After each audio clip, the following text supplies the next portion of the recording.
If you're travelling to Lower Largo from St Andrews, there are a couple of buses you can take really.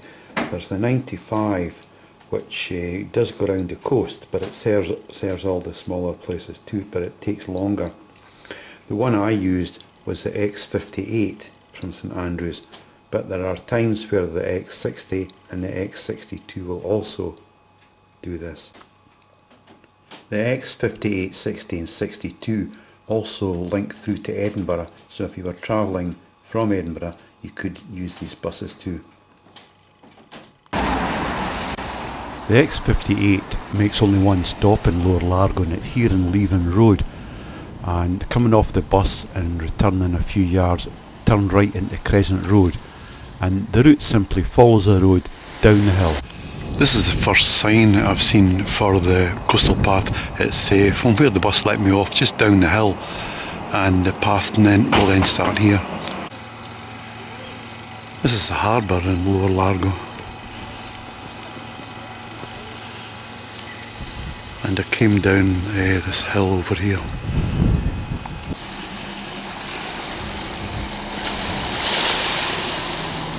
There's a little bit of walking between the houses as you get to the coastline. This is a memorial to Alexander Selkirk, who of course was famous for Robinson Crusoe.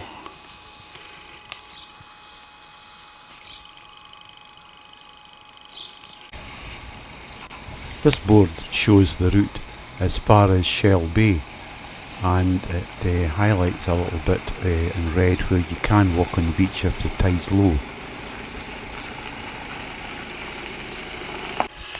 I walked along down below here, alongside of these houses, and then come up this staircase onto a path and picked up a sign pointing this way. That's looking back towards Lower Largo and then further round the coastline.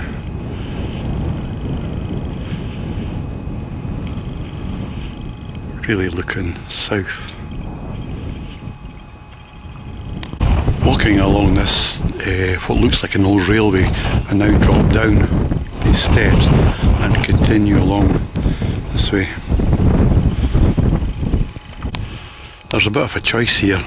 Turning off to the right takes you down onto the beach, while going this way is the high tide route, and the tide is in a bit, and I don't know whether it's coming in or going out, so I'll take the high tide route along this path between the dunes. Quite a few signs of military installations here would no doubt be used for lookout points onto the River Forth, which would head up of course to the south. This is a signpost running along the sand dunes, and it shows some of the things which might be seen here.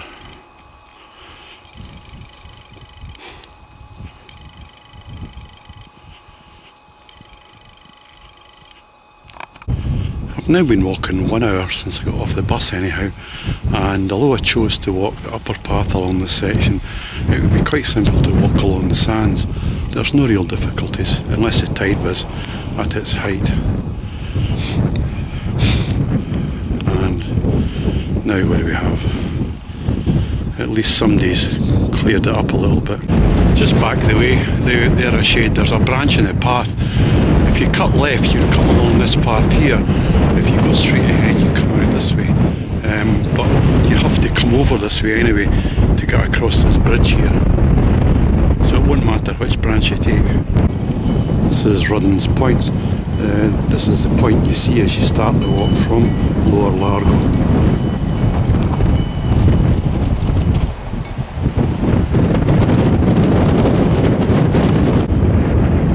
I'm not going to say a word. Nothing. Well, I'm back on the path proper now, having walked along the edge of that caravan site. You could have walked along the beach around you. It's quite accessible, quite simple.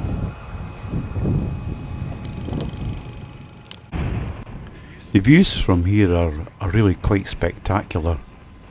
Looking out over the bay, you can see into the directions of Kirkcaldy and Leven and Methil, and then in distance there you can see East and West Lomond, and they are situated quite close to Kinross. There's a good mixture of countryside on view. It's a good mix of scenery. You can see the Bass Rock there, just in view, and come around a little bit the Isle of May. This is another one of the military installations dating back from wartime. You can be sure there was a pretty large gun in place here. You see the bolts sticking up where it would be anchored down, and that would give them an excellent view over the River Forth. And then just down here. And that's Errol's Ferry, and Ely just coming into view now. So let's look at that lovely beach down there. The path here skirts along the side of Ely Golf Course. Come along there, and now I'm going to walk up this path here. Taking care of the golfers. This is Errol's Ferry. It's just a little bit further on from here will be Ely. The route comes along the street, just along here, and it's very close to the water, and then continues along this way towards the harbour. This is Ely, and I've been walking 2.5 hours, and this is the coastline I've just come along, and the signboards are pointing up this way. This is Ladies Tower on Soccer Point. I'm just a couple of minutes outside of Ely now and back onto the cliff top, and just in the distance here you can see the next staging post, which is St Monans.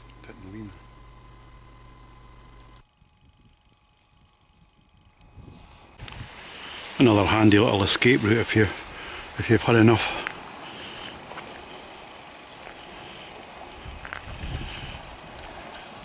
See the Bass Rock out there.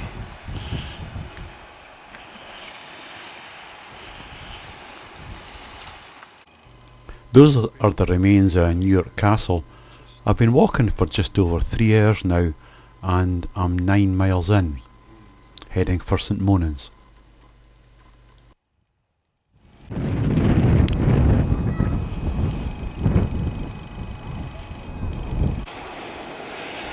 This is the harbour at St Monans.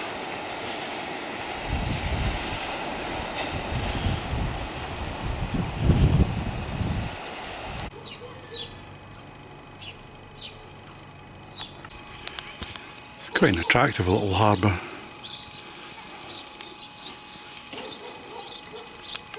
From the harbour you walk uphill just a little bit and go along Rose Street here. There's a windmill up on the hill there. And just down below there's the outdoor pool. There's a sign saying you use it at your own risk. You better believe it.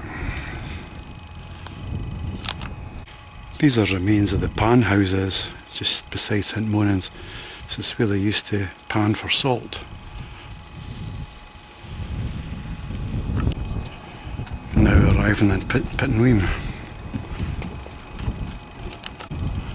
It's the harbour at Pittenweem.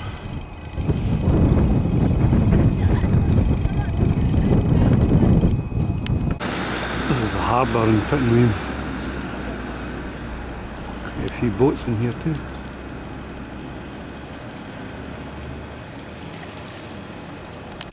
From the harbour down there I walked up that road, up the hill, and then picked up this path here,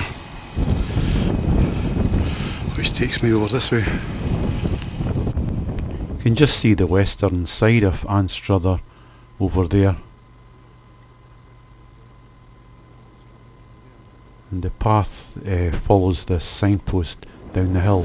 Once you come down those steps you skirt along the golf course here.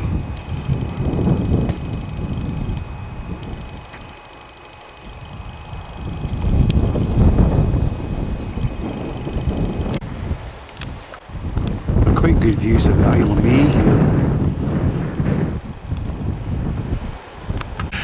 Getting quite close to Anstruther now.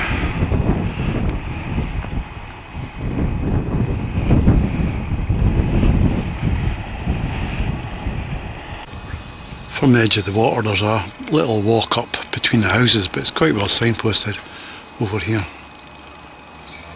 And then you've got a bit of a walk down the hill into the town. And then turn right at the mini roundabout and down the hill towards the harbour. And that's the beach at Anstruther. Just outside the library there's bus stops where you can get back to St Andrews from here, or on the same side as I am, you can go further down the coast here. So walking time was just over 5 hours, and it's pretty well 14 miles. Another beautiful section of the Fife Coastal Path.